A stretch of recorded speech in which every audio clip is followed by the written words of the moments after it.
kematian yang sangat buruk, bahwa seseorang wafat dengan sejumlah nikmat yang belum disyukuri. Hadir kita di dunia ini, salah satu agenda utamanya adalah menempatkan syukur pada setiap nikmat, sehingga pada hari esok kembali kepada Allah, semua nikmat-nikmat itu betul-betul telah menjadi syukur. Allah panjangkan usia ini jamaah sekalian agar ketaatan, agar ibadah lebih maksimal lagi.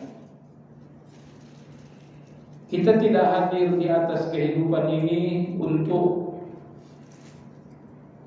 sejumlah kelalaian, apalagi untuk maksiat. Allah berfirman, "Wa ma khalaqtul jinna wal insa illa liya'budun."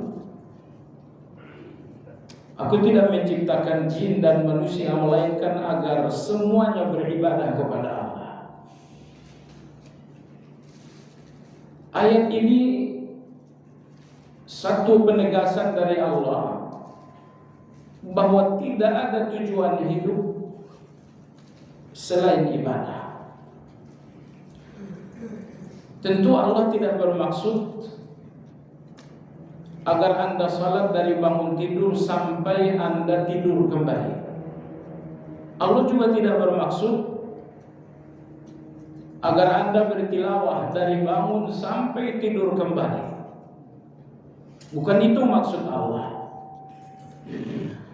Tetapi maksud Allah Subhanahu wa ta'ala agar kehidupan dengan segala kesibukannya betul-betul dikelola menjadi ibadah, sehingga pergaulan Anda ibadah,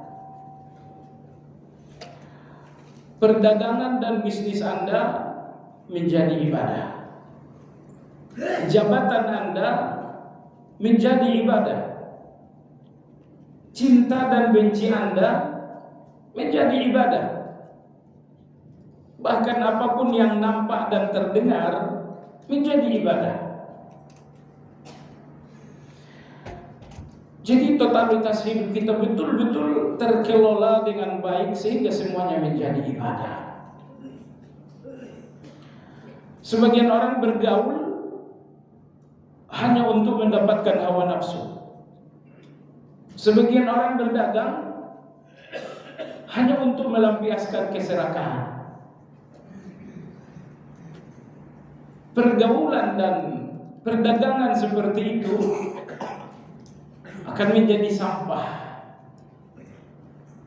akan menjadi penyesalan di depan Allah Azza wa Jalla. Maka usahakanlah jemaah sekalian dalam segala keadaan agar menjadi ibadah di depan Allah Azza wa Jalla. Nikmat terbesar Allah untuk Anda setelah Islam, bahwa Anda panjang usia di dalam ketaatan. Itu nikmat terbesar. Semakin panjang usia, semakin panjang pula ketaatan di depan Allah. Nabi kita SAW bersabda, "Khairukum man ta'ala umruhu wa hasuna amaluhu." Orang terbaik di antara kalian seseorang yang usianya bertambah, usianya panjang, maka bertambah dan semakin panjang pula kebaikan dan ketaatan-ketaatannya. Ini orang terbaik. Wa syarrukum, dan manusia terburuk di antara kalian, man tala umruhu wa sa'a amaluhu. Seseorang yang semakin panjang usia, semakin buruk pula perilaku. Makin panjang usia, makin menjadi-jadi kedengkian. Makin panjang usia, makin tak terkendali keserakahan. Ini manusia yang buruk. Anda jangan tertipu dengan salatnya, tilawahnya, puasanya. Hatinya sampah. Karena dalam hatinya ada serakah, ada dengki, dan selanjutnya. Nah, oleh sebab itu jemaah sekalian, Bersyukurlah, bersyukurlah, dan bersyukurlah. Bukti bahwa Anda bersyukur, bahwa Anda tidak melihat musibah sama sekali. Kalaupun Anda melihat musibah, Anda melihatnya sangat kecil. Nikmat Allah ini lautan yang sama sekali tidak bertepi. Wa in ta'uddu ni'matallah la tuhsuha. Seandainya kalian menghitung nikmat, tidak mungkin bisa kalian hitung. Jadi kalau nikmat itu tidak terhitung, maka nikmat itu lautan yang tidak bertepi. Sementara musibah Allah itu hanya tetesan-tetesan yang sesekali datang. Jadi kalau Anda sangat melihat tetesan-tetesan musibah, itu karena Anda tidak melihat lautan yang tidak bertepi itu. Semua orang yang banyak bersyukur akan kecil dalam akan sedikit dalam pandangan mereka musibah. Semua orang-orang yang sungguh-sungguh dalam bersyukur, mereka nyaris tidak melihat musibah. Kalaupun mereka melihat musibah, mereka melihatnya kecil, tidak besar. Ini tanda syukur. Jadi kalau Anda merasa bersyukur, tapi terhadap musibah semuanya menjadi keluhan-keluhan yang luar biasa, keluhan Anda atas ujian Allah menunjukkan sedikitnya syukur Anda. Indah sekali agama ini ketika berkali-kali memerintahkan Anda syukur, syukur, syukur. Agar dengan syukur itu Anda tidak lagi melihat nikmat kecuali dalam kadar yang sangat kecil. Anda tahu siapa orang yang melihat musibah besar? Jawabannya orang-orang yang memberikan musibah kegelisahan yang berlebihan. Ujian Allah itu misalnya nilai 30, tapi kegelisahan Anda ternyata nilai 80. Bahwa gelisah Anda untuk ujian Allah lebih besar daripada ujian, menunjukkan betapa besar sekali ujian itu dalam pandangan Anda. Dan ini berpangkal bahwa Anda tidak banyak bersyukur. Jadi ekstrimnya saya katakan, semua orang yang banyak bersyukur tidak melihat musibah kecuali dalam kadar yang sangat kecil. Orang yang membesar-besarkan musibah, membesar-besarkan ujian, orang yang kurang bersyukur, waliyahulillah. Baik, jemaah sekalian, orang yang paling beruntung dalam perjalanan usia yang makin panjang ini adalah orang yang terus belajar. Karena orang yang terus belajar agama, akan Anda lihat bahwa kehidupan mereka saban hari semakin baik, bahwa kebaikan mereka setiap hari semakin berkembang. Hari ini belajar, nanti siang belajar, sore nanti belajar. Setiap belajar ada saja kebaikan-kebaikan baru yang harus dilakukan. Sehingga orang-orang yang belajar, kebaikan-kebaikan mereka tumbuh berkembang setiap hari. Bahkan kebaikan mereka bertambah dalam sehari, bukan satu kebaikan, bukan dua kebaikan. Boleh jadi setiap hari ada 5 kebaikan mereka yang berkembang, bertambah. Itulah ilmu. Tapi lihat orang-orang yang usia bertambah, usia makin panjang, tapi makin tidak belajar agama. Anda lihat bagaimana kebaikan-kebaikan mereka tidak berkembang sama sekali. Dari tahun ke tahun kebaikan itu saja. Kebaikannya salat 5 waktu, sekali seminggu baca Quran. Dari tahun ke tahun tidak berkembang kebaikan itu. Ini konsekuensi kalau tidak belajar agama. Sekali lagi, ada pun orang-orang yang belajar agama, semakin hari akan semakin indah. Karena setiap hari mereka akan berkembang mengikuti kebaikan yang terus-menerus mereka peroleh. Maka tujuan Anda hadir dalam kajian ini dan kajian seperti ini untuk mendapatkan kebaikan baru, untuk mendapatkan kebenaran baru, untuk mendapatkan ibadah baru, agar pintu surga Anda bertambah. Orang-orang nggak belajar, pintu surga mereka mungkin 3 atau 4 saja. Tapi bahwa Anda belajar dan setiap hari Anda dapatkan kebaikan-kebaikan baru, artinya setiap hari Anda dapatkan pintu surga yang baru. Oleh sebab itu, kalau Anda ingin memaksimalkan usia yang makin bertambah ini, caranya adalah Anda belajar.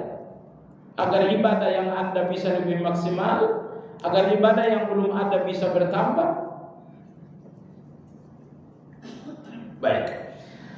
Kajian kita hari ini jamaah sekalian semacam evaluasi tentang proses ilmiah kita. Kita sudah belajar bertahun-tahun, keluar masuk majelis ta'lim. Tapi apa yang Anda dapatkan dari itu semua? Imam Abu Nu'aim meriwayatkan bahwa Imam Hatim Al-Asam pernah bertanya kepada muridnya Imam Syaqiq Al-Balkhi. Kalau gurunya imam, muridnya pun imam. Beliau berkata, "Wahai Syaqiq, udah berapa lama kamu belajar dengan saya?" Syaqiq mengatakan, "Saya telah belajar tidak kurang 30 tahun. Selama 30 tahun ini apa yang kamu pelajari?"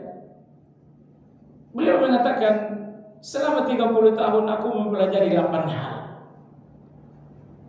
Imam Hatim Al-Asam mengatakan, "Kalau cuma 8 hal yang kamu pelajari selama 30 tahun kebersamaan ilmiah kita, kamu telah menghabiskan usia saya. 30 tahun cuma dapat 8 ilmu."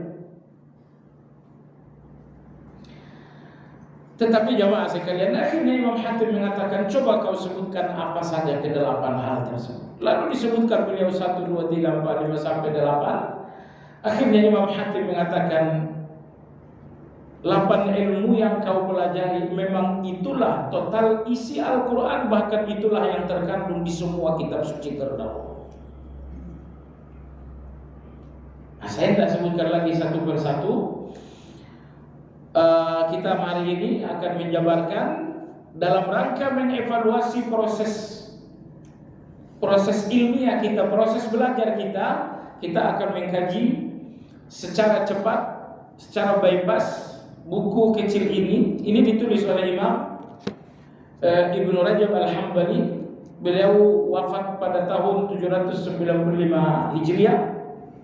Beliau salah satu murid dari Imam Ibn Taimiyah rahimahullah ta'ala.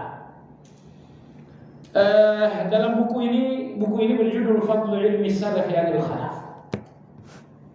Perbedaan menonjol antara ilmu di kalangan salaf dan ilmu di kalangan orang-orang belakangan. Ilmu itu ilmu, tapi ketika ilmu ini berada di tengah orang-orang salaf, berbeda dengan ketika ilmu yang sama sampai di tengah orang-orang khalaf. Jemaah sekalian, ilmunya sama, tapi cita rasanya berbeda. Ketika ilmu itu di kalangan kaum salafus saleh, ternyata ilmu ini A, B, C dan lain-lain. Salah satu contoh, ketika ilmu itu berada di tengah generasi kaum salafus saleh, ternyata ilmu ini membuat mereka tawadu. Ketika ilmu ini membuat mereka semakin berukhuwah, ternyata ilmu ini membuat mereka semakin syukur dan lain-lain. Tapi ternyata saat ilmu ini sampai di tengah orang-orang akhir zaman, ilmu ini membuat mereka makin takabur. Ilmu ini membuat mereka pintar bicara tapi hatinya semakin kotor. Ingat jamaah sekalian, ilmu agama ini berbeda dengan ilmu dunia. Ilmu dunia, apakah itu ilmu politik, ilmu ekonomi, ilmu akuntansi dan lain-lain, semua ilmu dunia tujuannya pintar. Tetapi ilmu agama ini tujuannya bukan untuk pintar. Ya, ilmu agama, ilmu yang digali dari Al-Quran dan hadis ini tujuannya bukan untuk Anda menjadi pintar. Pintar berbicara, pintar berdebat, bukan itu tujuan ilmu agama ini. Tetapi tujuan ilmu agama ini, tujuan utamanya adalah khasyah. Insya Allah nanti kita akan. Baik. Alhamdulillah buku ini telah kita ringkas supaya kajian ini selesai dalam satu pertemuan. Baik jamaah sekalian yang saya hormati, secara umum Imam Ibnu Rajab dalam buku ini menegaskan tentang ilmu itu apa, materinya apa, dan buahnya apa. Jadi analogi sederhananya begini, makan itu bagaimana? Lalu menunya apa? Lalu gizi yang dihasilkan dari makanan itu apa? Inilah 3 hal yang secara umum beliau bicarakan dalam buku ini. Adapun yang pertama mengenai materi dari ilmu. Menu dari ilmu. Beliau mengatakan فالعلم النافع من هذه العلوم كلها ضبط نصوص الكتاب والسنة وفهم معانيها والتقيد في ذلك بالمأثور عن الصحابة والتابعين. Inilah menu di meja ilmu. Apa itu? Ayat-ayat Allah, hadis-hadis Nabi yang dipahami menggunakan pemahaman kaum sahabat dan kaum tabi'in. Jadi kalau Anda pahami ayat dengan pemahaman saya, itu bukan ilmu. Oke lah saya pintar berbicara, gelar akademis saya pun profesor, tapi pemahaman saya tidak guna buat Anda. Pemahaman yang Anda butuhkan untuk menggali Al-Quran, menggali hadis, bagaimana Al-Quran ini, bagaimana hadis ini digali oleh para sahabat, dijalankan oleh para sahabat. Kenapa mereka yang menjadi patokan? Salah satu jawaban datang dari Imam Ibnu Taimiyah. Fa innahum abarru hadhil ummati quluban. Karena tidak ada orang sebersih hati mereka dalam menerima dan mengkaji ilmu. Sekarang ini orang-orang yang mengkaji ilmu, menerima ilmu, mayoritas dengan hati yang buruk, dengan hati yang kotor. Kamu kenapa belajar? Itu tetangga saya mau ajak debat. Jadi tujuan belajarnya rusak karena hati yang kotor. Jadi tidak lagi ada orang sebersih hati para sahabat mengambil ilmu. Sehingga karena hati mereka bersih, mengambil ilmu, memahami ilmu, sehingga pemahaman mereka pun tidak tercemari dengan debu hawa nafsu. Tidak ada hawa nafsu pada ilmu sahabat karena mereka tidak mengambilnya dengan hati yang kotor. Tapi ilmu-ilmu mutaakhir ini, ilmu yang telah tercemari dengan banyak hawa nafsu karena mereka mengambil ilmu, menyampaikan ilmu, tujuannya adalah hawa nafsu. Waliyahulillah. Tentu jamaah sekalian, kata-kata ini bukan untuk Anda tuduhkan kepada orang tertentu. Anda salah juga. Tapi kata-kata ini Anda ambil untuk Anda tuduhkan terhadap diri Anda. Di antara manusia busuk, tapi tidak ada baunya, cuma busuk aja. Siapa itu?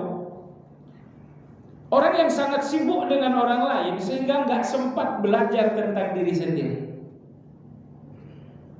Kesana kemari mentahzir, padahal dirinya baca Quran saja tidak bisa.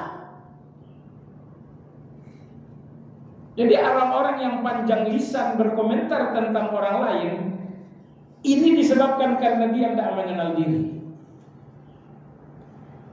Seandainya Anda mengenali diri Anda, ternyata Anda tidak punya waktu untuk bicara tentang orang lain. Semua kejahatan orang lain ada dalam diri Anda, walaupun dengan bentuk yang berbeda.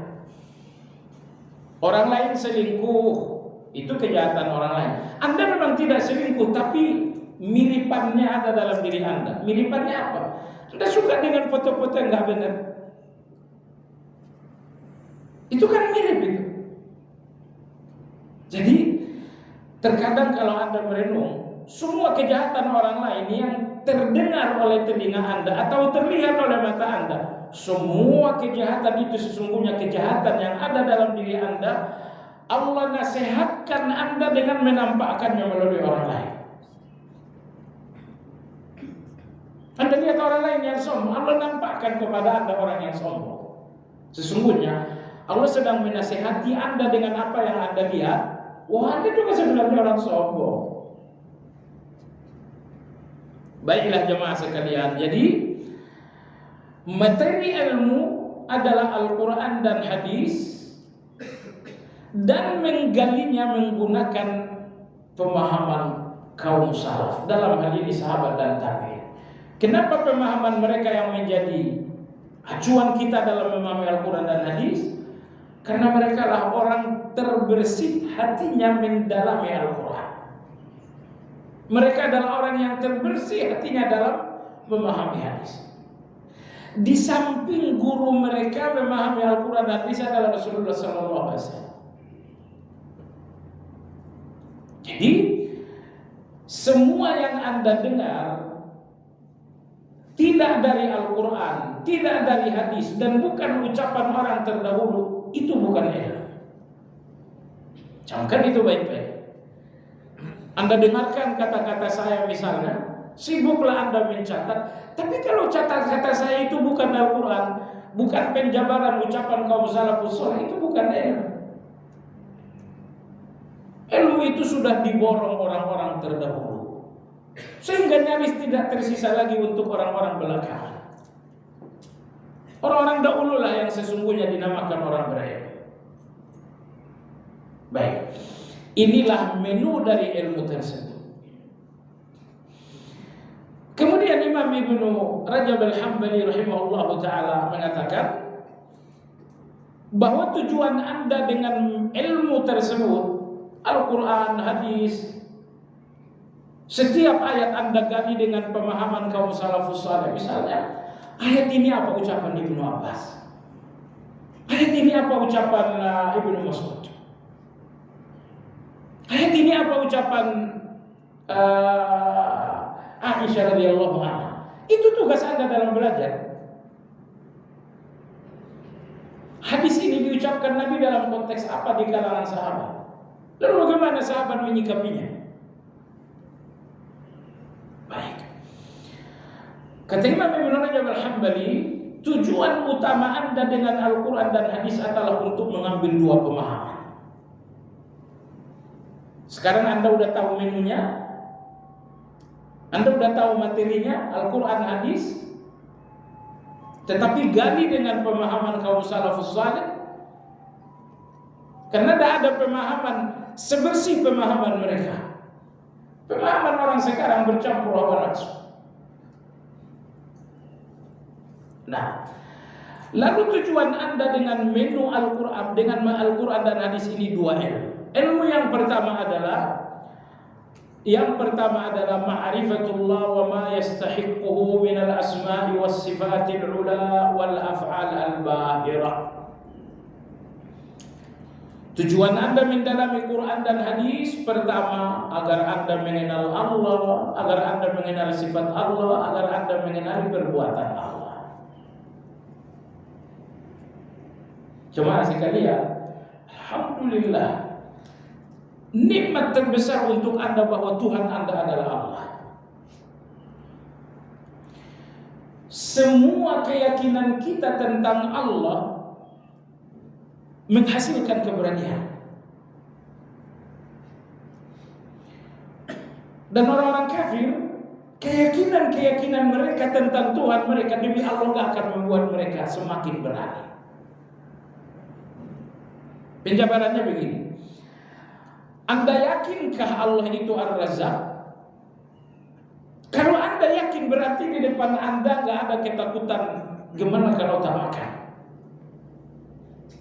Bagaimana nanti kalau saya pensiun? Bagaimana dengan perdagangan yang makin hari makin sepi? Semua kegelisahan ini bukti bahwa Anda tidak terlalu yakin bahwa Allah Ar-Razzaq. Baik jamaah sekalian, Anda yakinkah bahwa Allah Maha menyembuhkan? Iya. Kalau begitu Anda akan berani dengan semua sakit. Sakit A, sakit B, sakit C, enggak jadi soal, Allah Maha menyembuhkan. Anda yakinkah Allah Maha menolong? Ya, saya yakin. Kalau Anda yakin Allah Maha menolong, mestinya Anda berani dengan segala kesulitan. Jadi walhasil, apapun keyakinan Anda tentang Allah, memberikan Anda keberanian terhadap hidup.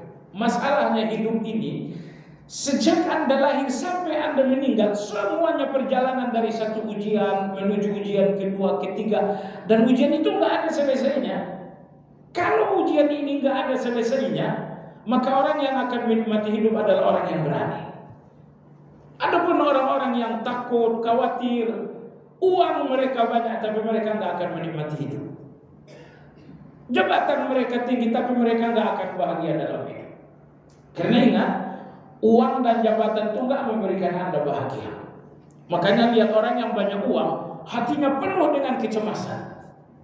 Orang yang jabatannya tinggi, hatinya penuh dengan kekhawatiran. Kenapa hati Anda tidak terbebas dari takut, cemas, khawatir? Karena apa yang Anda miliki itu tidak membebaskan hati Anda dari itu semua. Makanya saya katakan tadi, alhamdulillah, Tuhan kita adalah Allah Azza wa Jalla. Sehingga apapun yang Anda yakin tentang Allah, semuanya memberikan Anda keberanian. Baik.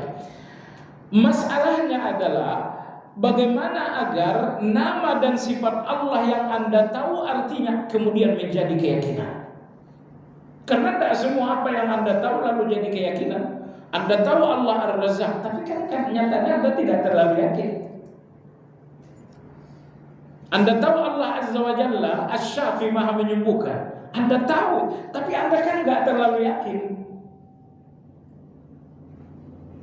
Nah, pertanyaannya adalah tips secara ilmiah, tips ilmiah yang mesti saya lakukan agar pemahaman saya tentang nama dan sifat Allah menjadi keyakinan. Apa yang saya lakukan? Jawabannya, satukan nama dan sifat Allah dengan perbuatan Allah. Hasilnya adalah keyakinan. Caranya bagaimana? Itu yang dilakukan Al-Quran untuk Anda.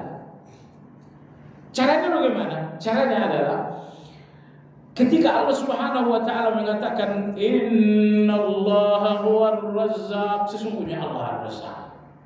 Ini nama, ini sifat Allah. Anda udah paham kan? Oke. Kalau Anda paham Allah Ar-Razzaq, lihatlah penampakan nyata Ar-Razzaq dalam kehidupan manusia. Bagaimana Ar-Razzaq itu menjelma di satu kamar di mana ada Maryam. Ketika sampai larut malam beliau belum berbuka puasa. Buka puasa belum diantarkan oleh Zakaria. Anda tahu ceritanya dalam Al-Quran.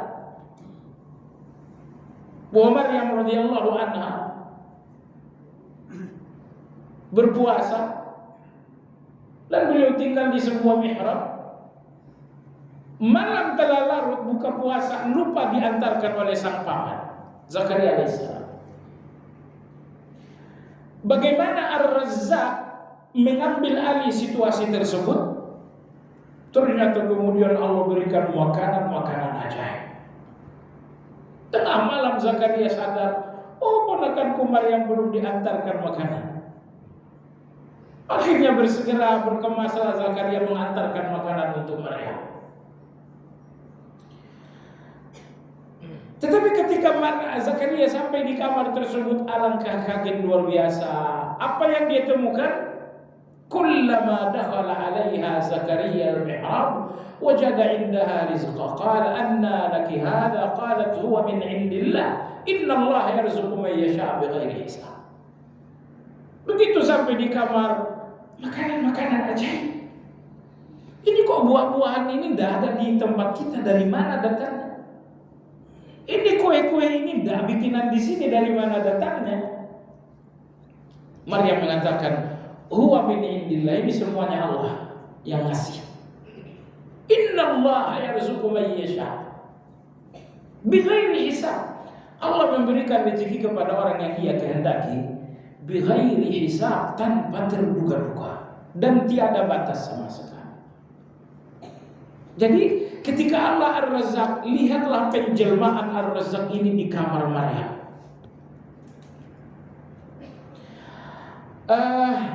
Anda naik pesawat dan Anda khawatir kemana kalau ini celaka, kalau ini jatuh. Anda takut?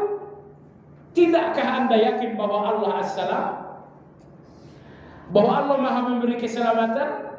Dan lihatlah bagaimana As-Salam menempatkan keselamatan itu di satu kotak kecil yang dihuni seorang bayi yang dihanyutkan di sungai Nil. Ini kotak, tidak ada teknologinya sama sekali, dan yang menghuni kota ini anak yang baru lahir, dihanyutkan di sungai yang besar. Tapi Allah As-Salam, seisi kotak ini isinya adalah keselamatan. Terjadikah sesuatu yang buruk? Allah Subhanahu wa Ta'ala An-Nasir, Allah Maha menolong. Perhatikan bagaimana An-Nasir menjelma dalam kehidupan nyata. Inilah Ibrahim alaihissalam dibuang ke dalam kobaran api, tidak ada kekuatan yang bisa menolong. Tetapi apa persoalan yang membatasi kemampuan Allah yang Maha mampu segala-galanya? Subhanallah, zikir terbanyak Anda sehari-hari, innallaha ala kulli syai'in qadir. Allah mampu segala-galanya. Kalau Allah mampu segala-galanya, berarti tidak ada kesulitan Anda yang besar bagi Allah. Kesulitan Anda besar bagi Anda yang kecil. Kesulitan Anda sulit bagi Anda yang memang. Adapun Allah ala kulli syai'in qadir, percayalah, di tangan Allah tidak ada kesulitan. Di tangan Allah tidak ada yang besar, semuanya kecil.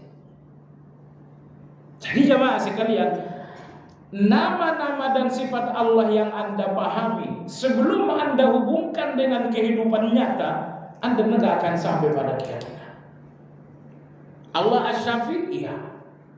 Kemarin kamu sembuh, bukankah itu Allah menyembuhkan? Oh, saya makan Panadol. Imam Ibn Taimiyah rahimahullah, beliau mengatakan, mayoritas penyakit sembuh tidak dengan obat, tetapi dengan doa, dengan ruqyah, dengan tawakal. Anda saat makan Panadol langsung gelap diminum? Enggak. Anda ucapkan Bismillah. Apakah Anda ingin mengingkari bahwa Anda sembuh dengan Bismillah itu? Kemarin orang-orang banyak baca makan Panadol udah makin sembuh. Dan mungkin Anda sembuh karena banyak orang yang mendoakan, si fulan sakit, Masya Allah lah bahasa itu, si fulan sakit, Masya Allah semoga sembuh. Grup WhatsApp Anda penuh dengan doa-doa agar Anda selalu sembuh. Baik jemaah sekalian yang saya hormati, ini tujuan Anda yang pertama mendalami Al-Quran dan Hadis, agar Anda mendapatkan ma'rifatullah yang semakin besar, agar Anda mendapatkan perkenalan tentang Allah yang semakin dalam. Ini target utama. Maka ilmu yang gak memberikan Anda ma'rifatullah itu gak bermanfaat. Anda akan selalu salah menempatkan diri kalau Anda gak mengenal Allah. Terkadang Anda membesarkan diri karena Anda gak tahu kalau Allah Maha Besar. Terkadang Anda meninggikan diri karena Anda tak tahu bahwa Allah lah yang Maha Tinggi. Terkadang Anda pun merasa kaya karena Anda nggak tahu bahwa Allah yang Maha Kaya. Jadi kalau Anda udah mengenal Allah Azza wa Jalla, Anda akan tepat menempatkan diri, nggak keliru lagi.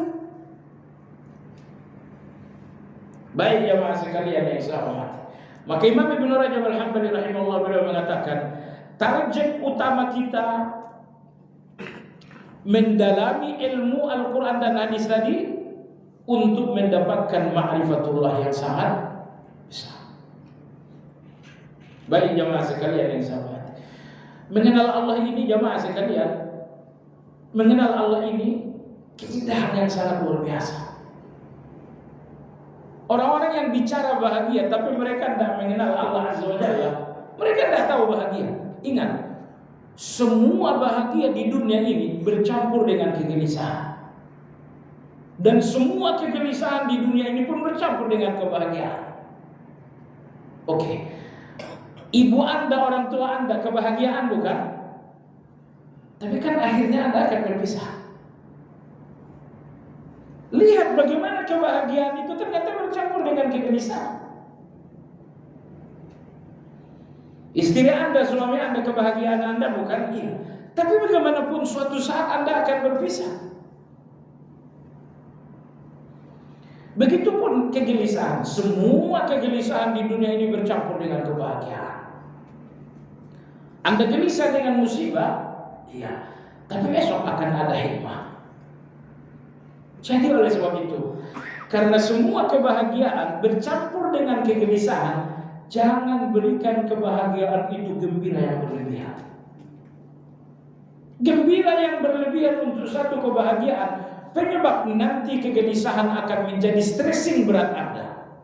Orang-orang yang stres atau gila karena satu kegelisahan, ini orang yang terlalu berlebihan dalam kegembiraan.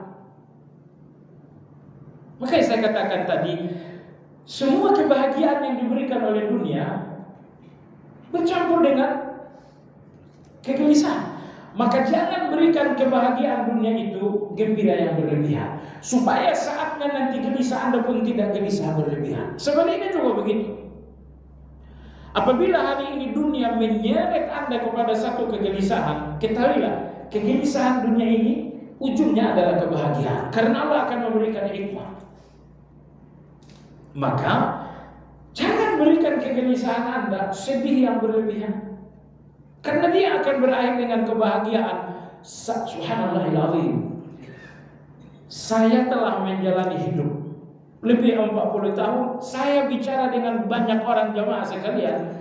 Semuanya menunjukkan satu keindahan, bahwa datanglah gelisah yang membuat kita sedih, tapi akhirnya datanglah hikmah yang membuat kita lupa dengan kegelisahan itu. Allah Maha Indah. Anda pernah sedih dengan satu persoalan, tapi percayalah kemudian Anda sedih dengan persoalan sehari, 2 hari, seminggu, 2 tahun. Percayalah, saatnya Allah akan mendatangkan hikmah sampai Anda benar-benar lupa bahwa Anda pernah sedih. Nanti hikmah akan datang memberikan senyum sampai Anda lupa bahwa Anda pernah menangis. Kemarin waktu kamu sedih kemana rasanya? Udah gak ingat rasanya, karena Allah telah datangkan kebahagiaan dari hikmah itu. Jadi jamaah sekalian, semua cinta akhirnya air mata, kecuali cinta kepada Allah. Semua cinta berakhir dengan perpisahan.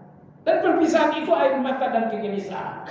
Satu-satunya cinta yang gak berakhir hanya cinta kepada Allah Azza wa Jalla. Cinta Anda kepada orang tua akan berakhir dengan kematian. Orang tua mati atau Anda mati duluan. Cinta Anda kepada anak, istri, suami, kawan, saudara, semua cinta itu ingat akan berakhir. Maka cinta-cinta yang berakhir ini kebahagiaan tapi bercampur dengan gelisah. Satu-satunya cinta yang gak berakhir, cinta Anda kepada yang Maha Abadi, yaitu Allah Azza wa Jalla. Baik, ini target pertama. Dalami Al-Quran, dalami hadis. Tujuan Anda adalah untuk mengambil kebahagiaan terbesar, kebahagiaan yang gak pernah padam dengan apapun, yaitu ma'rifatullah. Ini nomor 1. Nomor 2, target Anda mempelajari Al-Quran dan hadis. Target nomor 2 kata Imam Ibnu Rajab Al-Hambali adalah Al-ma'rifatu bima yuhibbuhu wa yardahu wa ma yakrahuhu wa yasqatuhu min al-i'tiqadati wal a'mal adh-dhahirati wal batinati wal aqwal. Target Anda yang kedua, galilah Al-Quran dan hadis. Gunakanlah pemahaman para sahabat agar Anda tidak salah menggali. Tetapi ingat, target Anda yang kedua adalah untuk menghimpun sebanyak mungkin apa saja yang Allah ridho. Apa ucapan yang Allah ridho? Apa perbuatan yang Allah ridho? Apa isi hati yang Allah ridho? Kumpulkan keriduan-keriduan Allah ini. Salat, oh itu diridhoi oleh Allah. Zakat, diridhoi oleh Allah. Memaafkan orang lain, diridhoi oleh Allah. Tawaduk, diridhoi oleh Allah. Bersabar, diridhoi oleh Allah Azza wa Jalla. Tidak mengeluhkan hidup, diridhoi oleh Allah Azza wa Jalla. Kumpulkan keriduan-keriduan Allah Subhanahu wa Ta'ala. Hari ini saya harus mendapatkan satu ibadah. Kenapa? Karena Allah ridho. Baik. Jemaah sekalian yang saya hormati, ini tujuan kita di dalam mengkonsumsi ilmu tadi, untuk mendapatkan ma'rifatullah yang pertama, dan yang kedua untuk menghimpun, menemukan apa saja yang Allah ridha. Jemaah sekalian, kesibukan orang-orang beriman, kesibukan mereka adalah Allah. Setiap detik, setiap hari mereka sibuk. Maunya Allah atas saya apa? Ini nih, saya punya uang, saya pegang uang ini, lalu saya bertanya, apa yang Allah mau dengan uang saya? Saya bertemu dengan orang yang jahat dengan saya bertanya, apa maunya Allah dengan saya terhadap orang ini?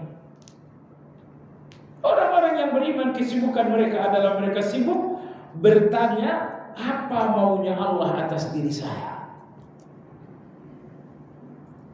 Sehingga mereka tidak pernah menyerahkan diri mereka untuk hawa nafsu. Ketemu dengan orang yang jahat dengan saya, nanti malam selesai urusan, kamu saya piting. Oh, itu hawa nafsu. Makanya Imam Syatibi rahimahullah mengatakan, Allah turunkan agama ini agar manusia membebaskan diri dari hawa nafsu dan sepenuhnya berjalan di atas kehendak Allah. Ini kalau ada orang yang nyakitin hati saya, hawa nafsunya dia apa?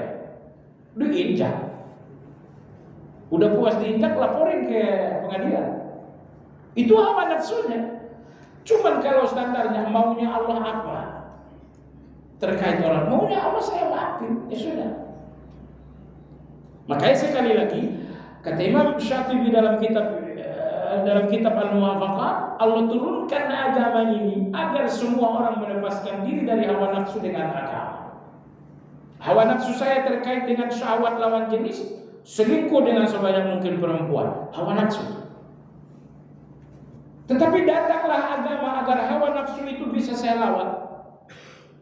Jaga pandangan, jaga telinga, jaga ucapan, jaga segala yang mengarah pada kekejian. Jadi ingat, kalau agama ini tidak melepaskan Anda dari hawa nafsu, saya nggak tahu bagian agama mana yang bermanfaat bagi Anda. Mungkin agama ini ya, untuk KTP Anda saja yang Islam. Sekali lagi ini tolong dievaluasi diri sendiri.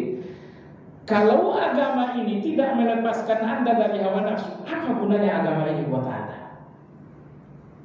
Semua kejahatan, keburukan, kebusukan Anda berpangkal dari hawa nafsu. Maka datanglah agama ini agar Anda terlepas dari semua ikatan-ikatan hawa nafsu. Baik jamaah sekalian, setelah Anda mengkonsumsi ilmu, menunya tadi Al-Quran dan hadis, tujuan Anda adalah untuk mendapatkan ma'rifatullah dan mengetahui keriduan-keriduan Allah.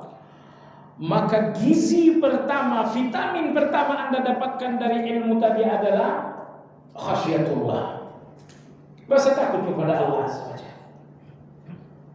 Anda makan nasi, tujuan Anda bukan nasi kan? Tujuan Anda adalah vitamin. Maka kita belajar ilmu, tujuan kita bukan ilmu.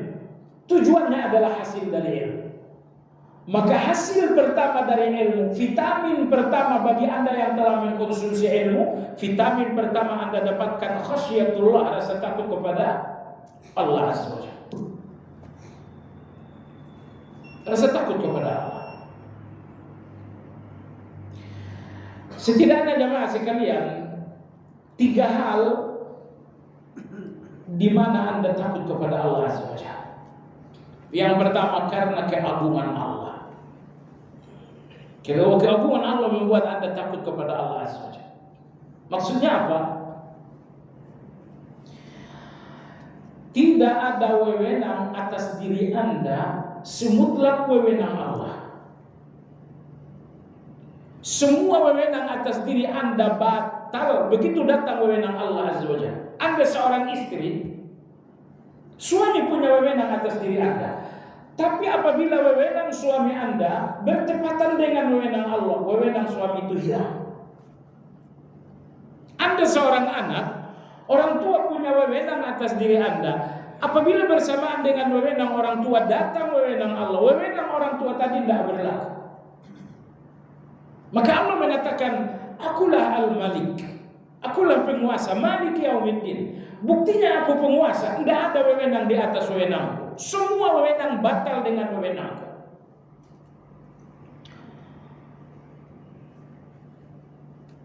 Cuma sekalian Anda orang tua, Anda berwenang atas anak Anda. Tapi begitu masuk waktu sholat, Anda katakan kepada anak Anda, tolong kamu lakukan ini. Anda menuntut anak Anda untuk wewenang Anda. Oh, ini mohon maaf kebodohan Anda juga. Anda tahu, ketika Anda menuntut anak untuk wewenang Anda, bertepatan dengan itu Anda wewenang Allah untuk anak supaya segera sholat. Dan anak ini harus menggugurkan wewenang Anda karena telah datang wewenang Allah Azza wa Jalla. Anda tahu kenapa demikian? Yang memberikan Anda kehidupan ini Allah. Yang memberikan Anda mata, telinga, otak pintar adalah Allah. Yang memberikan harta adalah Allah. Yang memberikan Anda sehat adalah Allah. Diri Anda dan semua yang Anda miliki Allah yang ngasih. Makanya wewenang Allah untuk Anda mengalahkan segala wewenang. Coba Anda renungkan, dan ini yang membuat kita sangat takut kepada Allah. Kekuasaan Allah atas diri Anda tidak terhalangi dengan apapun. Keputusan Allah atas diri Anda tidak bisa digagalkan sama sekali. Contoh, kalau Allah berkeputusan hari ini rumah tangga Anda pecah, perceraian terjadi, kalau itu keputusan Allah, siapa yang bisa menghalangi? Kalau Allah memutuskan nanti Anda naik kendaraan, tabrakan, kendaraan Anda rusak, Anda rumah sakit, kemudian Anda cacat, kalau itu keputusan Allah, siapa yang bisa menghalangi? Kalau keputusan Allah, Anda yang sholat ini rajin tapi matinya Anda dalam keadaan kafir, kalau itu keputusan Allah, siapa yang menghalangi? Inilah keagungan Allah yang saya maksudkan. Keagungan Allah bahwa subhanallah, hanya satu keputusan untuk Anda, yaitu keputusan Allah SWT. Dan keputusan Allah itu satu pun gak ada yang bisa Anda lawan. Makanya orang-orang yang beriman mati-matian memberikan ridha kepada Allah, supaya Allah memutuskan yang terbaik untuk mereka. Mereka mau agar Allah putuskan mereka mati di atas husnul khatimah, maka mereka membuat Allah ridha. Mereka membuat Allah ridha. Mereka membuat Allah ridha. Supaya keputusan Allah adalah kelembutan dan kebaikan. Tapi lihatlah, orang-orang yang main-main dengan keridhaan Allah, mereka mempermainkan keridhaan Allah. Berarti kalau datanglah keputusan Allah, keluarganya hancur, bisnisnya hancur, jabatannya hilang, matinya pun su'ul khatimah. Oleh sebab itu jamaah sekalian, ini ketakutan terbesar kepada Allah Azza wa Jalla. bahwa keputusan Allah untuk Anda tidak terganggu-gugat oleh siapa. Anda salat, Anda puasa, Anda zakat, apakah Allah terhalangi dengan itu untuk Anda mati dalam suul khatimah? Allah tidak diuntungkan dengan kebaikan Anda. Bos Anda diuntungkan dengan pekerjaan Anda. Kalau Anda kerja, bos Anda akan rugi. Tapi Allah Azza wa Jalla dengan segala kebaikan Anda tak diuntungkan sama sekali.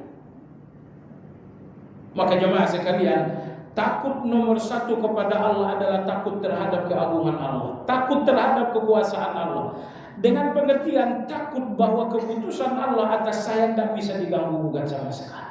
Kalau Allah putuskan A akan terjadi, Allah putuskan B terjadi, dan tidak ada yang bisa membatalkan itu sama sekali.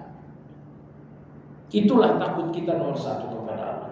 Takut kita nomor dua kepada Allah adalah khauful jarimah. Kejahatan kita di depan Allah memang banyak. Takut kita kepada Allah yang ketiga adalah khaufut taqsir. Kekurangan-kekurangan kita dalam mentaati Allah sangat banyak. Sering saya katakan dalam kajian, di dalam kejahatan dan dosa Anda jahat, dan ini ketakutan, tetapi di dalam kebaikan pun Anda penuh dengan cacat, penuh dengan kekurangan, penuh dengan hawa nafsu. Ini pun ketakutan yang kedua. Baiklah jemaah sekalian, jadi apabila Anda telah mengkonsumsi ilmu, akan Anda dapatkan satu vitamin yang bernama khasyah, rasa takut kepada Allah Azza wa Jalla. Dan ingat, semua kebaikan terhimpun di dalam ketakutan ini. Karena rasa takut itu Anda gak berani maksiat. Karena rasa takut itu Anda gak berani meninggalkan perintah Allah. Karena rasa takut itu Anda gak berani makan riba. Karena rasa takut itu Anda gak berani menyakiti orang lain. Kontrol Anda terhadap diri Anda, rasa takut Anda kepada Allah. Maka kalau Anda tidak takut kepada Allah Azza wa Jalla, Anda lepas kontrol dan saat itu Anda akan menjadi penjahat. Dan saya katakan, rata-rata orang menjadi penjahat untuk dirinya sebelum menjadi penjahat untuk orang lain. Rata-rata orang penjahat untuk dirinya sebelum menjadi penjahat untuk orang lain. Ketika Anda melanggar perintah Allah, misalnya Anda pukul orang lain, Anda pukul seseorang, di sini ada dua hak. Hak Allah, Allah larang Anda. Hak orang ini bahwa dia harus selamat. Ternyata Anda larang, Anda langgar hak Allah, dan itu kejahatan Anda terhadap diri Anda. Setelah itu baru Anda melakukan kejahatan kepada orang lain. Jemaah sekalian, waktu kita sudah selesai. Sebetulnya masih panjang pembahasan. Kalau berkenan mungkin perlu satu pertemuan lagi mengenai hak manusia. Antum hati-hati. Di antara sifat Allah yang sangat menakutkan bagi orang yang punya rasa takut, al-adal. Allah Maha Adil. Semua perilaku Anda kepada orang lain akan kembali kepada Anda. Di jalan raya misalnya Anda senggol seseorang, tunggu saja 5 menit. Akan ada yang menyenggol Anda lebih dahsyat dari itu. Kalau Anda nggak siap dengan kejahatan orang lain, kenapa Anda begitu yakin untuk jahat kepada orang? Kami ada kasus di Bandung dengan seorang penipu. Awalnya kita dituntut 4 miliar dan itu nggak ada dasar hukumnya. Jelang Ramadan kemarin, si penjahat ini meningkatkan tuntutan kepada kita sebesar 350 miliar. Oleh kawan saya yang benar-benar dizalimi, akhirnya beliau mengatakan, Ustaz Syarif, saya akan pulang. Beliau orang Jeddah. Saya akan umroh. Sepanjang hayat saya tidak pernah mendoakan keburukan kepada orang lain. Tapi kali ini saya akan mengadukan dia kepada Allah. Saya akan tawaf. Satu-satunya tujuan saya tawaf adalah mengadukan dia kepada Allah saja. Sudah. Ini Ramadan kemarin dia pulang. Kemarin saya pergi kajian Ahad subuh, tiba-tiba saya dikabarkan si fulan telah meninggal. Jadi si penjahat, si penipu ini telah meninggal. Akhirnya saya telepon beliau, si fulan udah meninggal. Kata dia, saya nggak tahu kenapa dia meninggal. Cuman saya umrah, saya tawaf, dan sepanjang tawaf saya mengadu kepada Allah. Pengaduan itu pun bukan dengan doa hawa nafsu, tapi dengan doa yang diajarkan Nabi. Allahumma kfini syarrahu bima syi'ta wa kaifa syi'ta. Ya Allah, jauhkan aku dari kejahatan orang ini dengan apapun yang kau suka dan dengan cara apapun yang kau suka. Itulah doa diulang putaran pertama, kedua, ketiga, 7 putaran. Yang maha mendengar jamaah sekalian tidak mungkin mendengarkan sesuatu lalu mengabaikan. Akhirnya Masya Allah beberapa hari waktu lalu si penjahat ini meninggal, wafat. Jadi maksud saya apa? Kalau sampai kejahatan Anda diadukan seseorang kepada Allah, hancurlah Anda. Maka usahakan berpikir sebelum bicara, usahakan berpikir sebelum berbuat. Semua kejahatan Anda yang menjadi doa-doa seseorang di depan Allah, Anda akan hancur. Tidak mungkin tidak. Iya, demikian kajian kita hari ini. Mudah-mudahan bermanfaat. Bagi Anda yang ada pertanyaan, dipersilakan. Mati itu ya. Punya saya. Oh, Habis kayak baterai.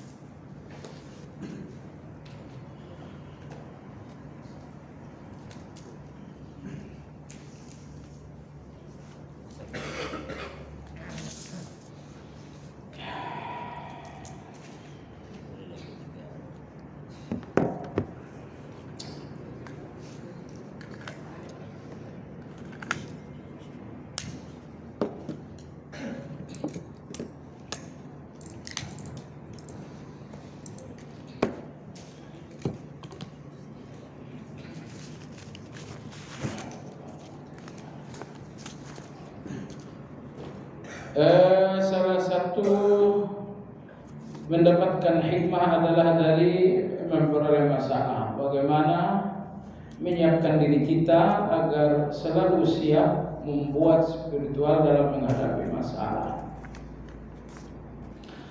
Anda sebut hikmah, saya ingat Masjid Baitul Hikmah ini. Mewakili antum saya sampaikan terima kasih kepada DKM yang hari ini telah resmi memberi izin untuk kajian ini lanjut. Karena DKM ini bisa saja merevisi kegiatan.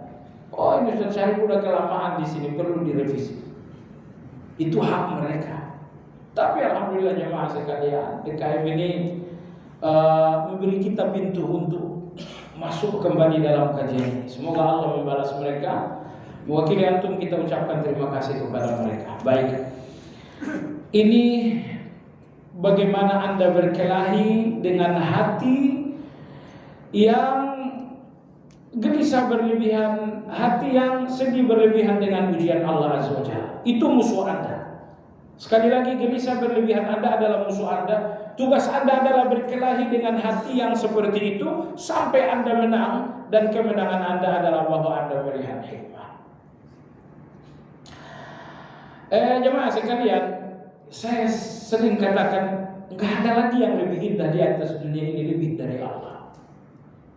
Indah sekali. Semua keputusan Allah itu indah. Ya. Di antara keindahan Allah Azza wa Jalla bahwa Allah Hakim, bahwa Allah Maha Hikmah. Enggak satu persoalan pun terjadi melainkan akan berakhir dengan hikmah yang jauh lebih besar daripada persoalan. Satu musibah, satu ujian pasti berakhir dengan hikmah. Dan hikmah atas satu musibah enggak mungkin sama dengan musibah, tapi selalu lebih besar daripada musibah dan ujian tersebut. Nah, bagaimana Anda mempersiapkan hati untuk hal tersebut? Persiapkan hati Anda dengan husnuzan kepada Allah. Musibah ini Allah yang ngatur. Sebetulnya di titik itu Anda sudah selesai. Ujian kamu, ujian saya, bisnis amburadul. Terus Allah udah ngatur segalanya, selesai. Bagaimana anak kamu 10 tahun yang akan datang? Allah sudah ngatur. Gak ada yang gak diatur oleh Allah Azza wa Jalla. Semua ciptaan Allah yang hadir dalam kehidupan ini Allah telah bertanggung jawab. Allah tidak pernah katakan, anakmu lahir tanggung jawabmu ya, saya nggak tanggung jawab. Allah tidak pernah ngomong begitu. 50.000 tahun sebelum langit dan bumi diciptakan oleh Allah, aturan hidup Anda, anak Anda, cucu cicit Anda, semua udah diatur oleh, semua udah selesai. Semuanya udah selesai. Serakah Anda nggak akan membuat rezeki lebih cepat, lebih banyak? Santai Anda tidak membuat rezeki terlambat dan lebih sedikit? Aturan Allah nggak akan berubah dengan serakah Anda atau dengan santai Anda. Biasa-biasa aja. Baik, jadi Anda husnuzonlah kepada Allah. Allah udah ngatur semuanya. Baik. Nanti dalam kajian Madarijus Salikin kita akan mengkaji satu bab yang bernama sakinah. Sakinah itu ketenangan hati. Ketenangan hati globalnya ada 3. Sakinatun bi'ilmihi, sakinatun biwa'dihi, sakinatun bi'ilmihi, sakinatun bihukmihi.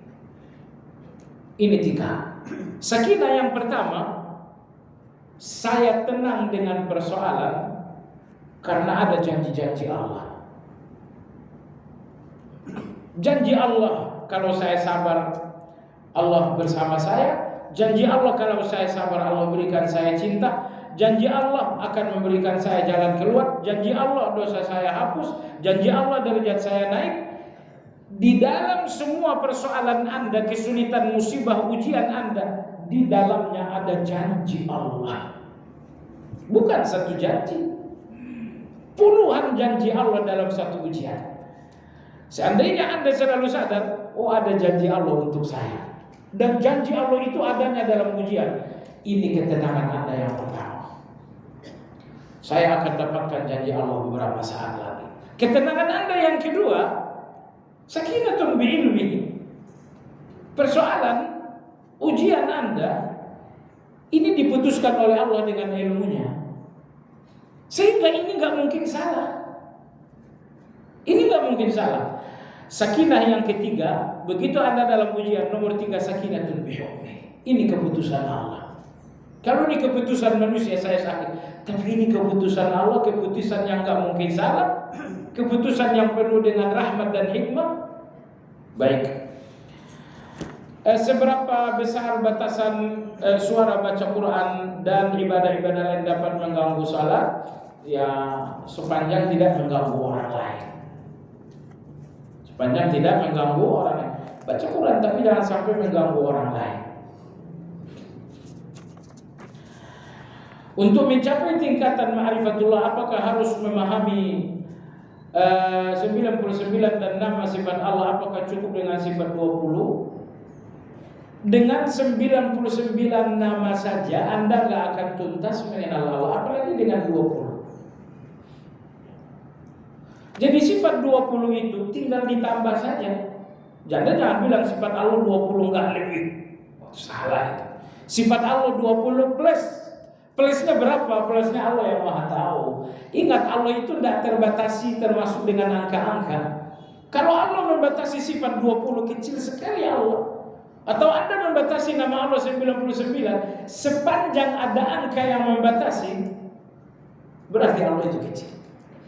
Maka Allah itu maha besar, karena tidak ada yang bisa membatasi Allah berupa angka-angka.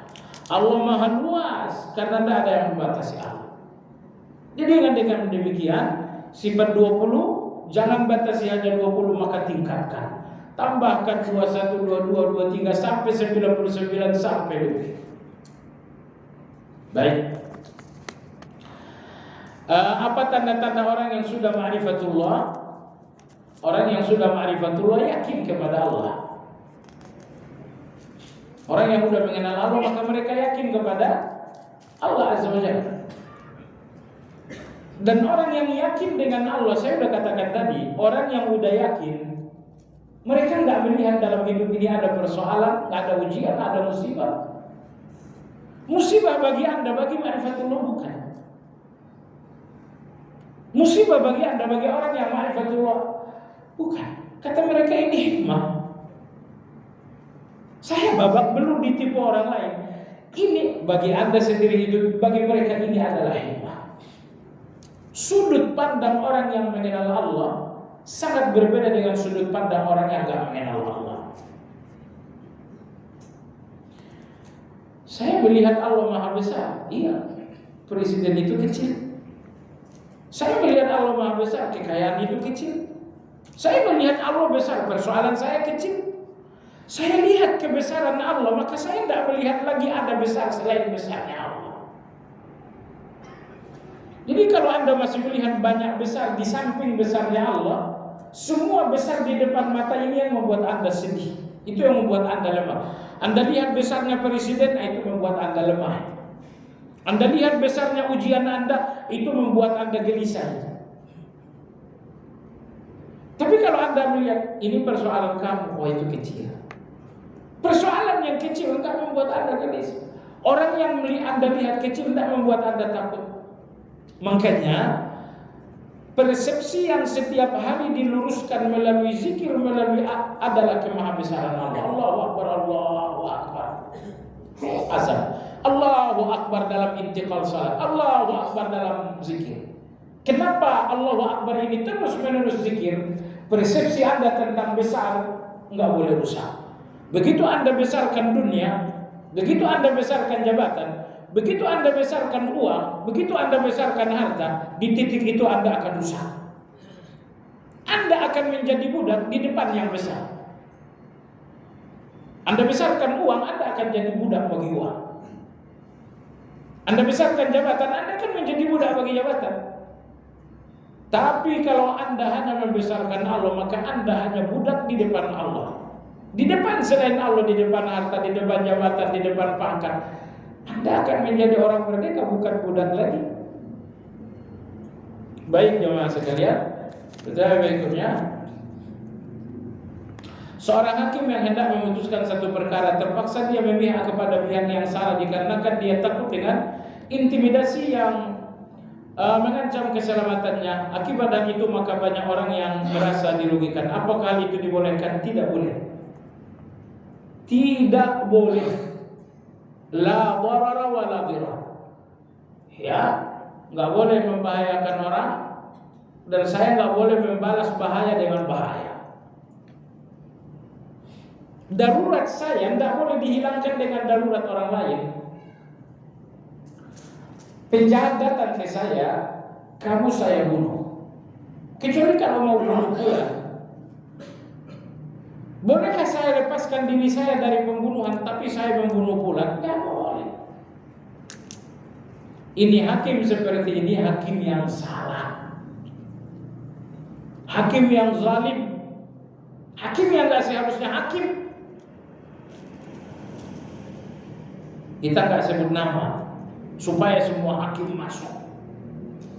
Termasuk kita sendiri juga hakim ketika memutuskan perkara. Jika tidak dibolehkan, bagaimana jalan kompromi yang sebaiknya dilakukan agar nyawanya tidak terancam? Serahkan nyawa Anda kepada Allah, nyawa Anda aman. Semua orang yang mengancam kematian, mereka bisa mengancam dan gak bisa mematikan. Firaun itu mengancam nyawa Nabi Musa. Buktinya Firaun mati, Nabi Musa hidup. Abu Jahal berkali-kali mencoba membunuh Nabi SAW. Buktinya Abu Jahal mati, Nabi kita sehat walafiat. Manusia ini punya mulut mengancam. Tetapi kematian Anda, makanya Allah menyebutkan dirinya yuhyi wa yumit. Aku yang maha menghidupkan, aku yang maha mematikan. Sekali Allah katakan hidup, semua orang yang ingin Anda mati enggak akan membuat Anda mati. Saya tahu seorang hakim memutuskan seseorang eksekusi hukuman mati. Orang yang dieksekusi hukuman mati masih hidup, hakim ini yang mati duluan. Nah, Dan kepada hakim seperti ini kita berikan pesan juga, kejahatan akan kembali kepada Anda sendiri. Kalau hari ini Anda menjahati orang lain untuk menyelamatkan diri, esok akan ada orang yang menjahati Anda untuk menyelamatkan diri. Kejahatan Anda akan kembali kepada Anda sendiri. Jadi apa yang dia lakukan, jangan takut. Serahkan kepada Allah, tawakal kepada Allah Azza wa Jalla. Jangan takut mati, karena mati di tangan Allah Azza wa Jalla. Kalau mati Anda untuk kebenaran, itu kematian yang dicari semua orang. Bagaimana menurut pandangan antum seorang yang ingin melaksanakan ibadah haji furada dengan menjual rumahnya terlebih dahulu dan akan membawa anaknya yang baru berumur 2 tahun? Apakah orang tersebut yang sudah wajib haji? Dia berniat membeli rumah lagi yang lebih kecil dari uang hasil. Enggak jadi soal. Memang rumah Anda kalau besar kecilkan saja, enggak ada gunanya rumah besar. Ya, ia jual rumah besar itu, beli rumah yang lebih kecil supaya hasil penjualan bisa Anda pergi haji furoda. Ya, bawa anak kecil, emangnya bawa anak kecil nggak boleh? Boleh aja. Oh, berlebihannya nggak berlebihan. Yang berlebihan bawa Anda pergi haji, anak-anak kecil Anda titipkan kepada orang tua Anda. Inna lillahi wa inna ilaihi raji'un. Itu yang berlebihan. Anda pergi haji, anak kecil Anda berapa? Anak kecil saya ada 4. Anda pergi haji, ayah Anda, ibu Anda jadi babysitter anak-anak Anda sepanjang haji. Subhanallah, ente besar mana pahala haji dan pahala birrul walidain. Imam Hasan al-Basri rahimahullah beliau mengatakan, satu kali Anda makan malam dengan orang tua, pahalanya lebih besar daripada haji yang hukumnya sunnah. Haji yang hukumnya sunnah berarti haji yang kedua. Karena haji yang pertama hukumnya wajib. Haji yang kedua, ketiga, keempat itu haji sunnah. Kata Imam Hasan al-Basri, makan malam Anda dengan ayah, dengan ibu, pahalanya lebih besar daripada Anda berhaji tetapi haji sunnah. Perlu ilmu, bukan untuk sekedar mengenal kebaikan, tapi untuk mengenal mana yang terbaik dari beberapa kebaikan. Saya berhaji itu kebaikan, berbakti pada orang tua kebaikan juga. Saat 2 kebaikan ini tidak bisa saya satukan, saya perlu mengenali mana yang terbaik. Kalau ilmu ini hanya membuat Anda kenal kebaikan, oh itu berarti Anda kelas 1. Tapi kalau dengan ilmu ini Anda tahu mana yang terbaik, sebentar lagi Anda wisuda. Itu puncaknya ilmu, bahwa Anda tahu yang terbaik dari beberapa yang baik, yang terburuk dari beberapa yang buruk. Ini puncaknya ilmu. Ilmu di tingkat ini tidak ilmu lagi dinamakan. Ini namanya adalah hikmah, kebijaksanaan. Demikian kita sudahi dengan zikir kafaratul majlis. Subhanakallahumma wa bihamdika asyhadu an la ilaha illa anta astaghfiruka wa atubu ilaik. Alhamdulillahirabbil alamin.